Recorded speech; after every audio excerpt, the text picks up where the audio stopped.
Then I thought to myself, there is a difference between force and power. അവിടെയാണ് ഞാൻ മനസ്സിലാക്കുന്നത് ശക്തിയും അധികാരവും തമ്മിലുള്ള അന്തരം.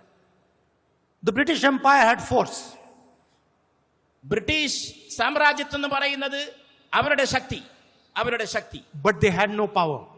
പക്ഷെ അവർക്ക് അധികാരമുണ്ടായിരുന്നു, പക്ഷെ ധാർമ്മികമായിട്ടുള്ള ശക്തി ഉണ്ടായിരുന്നില്ല. Gandhiji had no force, but he had the truth and so he had power.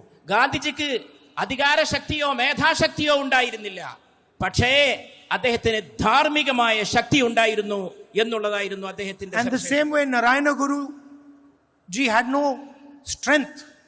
അതുപോലെ നാരായണ ഗുരുവിന്റെ കയ്യിൽ മേധാശക്തിയോ ആധിപത്യ ശക്തിയോ ഉണ്ടായിരുന്നില്ല. He did not have huge amounts of wealth. അദ്ദേഹത്തിന് ധാരാളം സമ്പത്ത് ഉണ്ടായിരുന്നില്ല. He did not drive in a fancy car. അദ്ദേഹം ഒരു വലിയ വിനോദം പോലുള്ള ആഘോഷിക്കപ്പെടുന്ന പോലുള്ള വാഹനങ്ങളിൽ സഞ്ചരിച്ചിട്ടുണ്ടായിരുന്നില്ല. But he was easily the most powerful man in Kerala. പക്ഷേ in his time. ആ കാലഘട്ടത്തിലെ ഏറ്റവും സുശക്തനായ മനുഷ്യൻ മഹാത്മാഗാന്ധിയായിരുന്നു എന്ന് നാം മനസ്സിലാക്കും. And imagine his power that today, 100 years later, the entire political class of Kerala has come to commemorate him.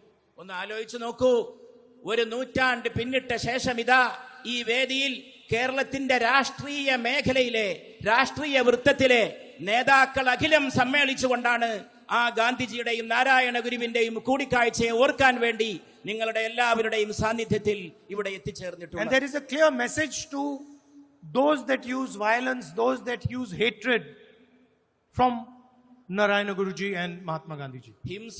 ഹിംസയും രോഷവും വെച്ചു പുലർത്തുന്നവർ, അതുകൊണ്ട് നടക്കുന്നവർ തീർച്ചയായും ഗുരുവിൽ നിന്നും ഗാന്ധിജിയിൽ നിന്നും വലിയ പാഠങ്ങൾ പഠിക്കേണ്ടിയിരിക്കുന്നു. And that message is that there is nothing to be gained from it. There is only something to be lost from it. ആ പഠിക്കേണ്ട പാഠം ഇതാണ്: ഹിംസയിൽ നിന്നും വിദ്വേഷത്തിൽ നിന്നും ഒന്നും നേടാനില്ല, നഷ്ടപ്പെടുത്താനാണെങ്കിൽ ധാരാളമുണ്ട് താനും.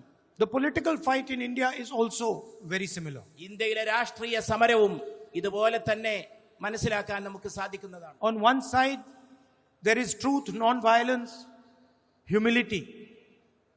ഒരു ഭാഗത്ത് സത്യമുണ്ട്, സൗമ്യതയുണ്ട്, അഹിംസയുണ്ട്. And on the other side there is anger, violence, hatred and arrogance. മറുഭാഗത്ത് രോഷമുണ്ട്, ഹിംസയുണ്ട്, വൈരമുണ്ട്, വിദ്വേഷമുണ്ട്. Those with violence, those with anger might have force, but they have no power. രോഷമുള്ളവർക്ക്,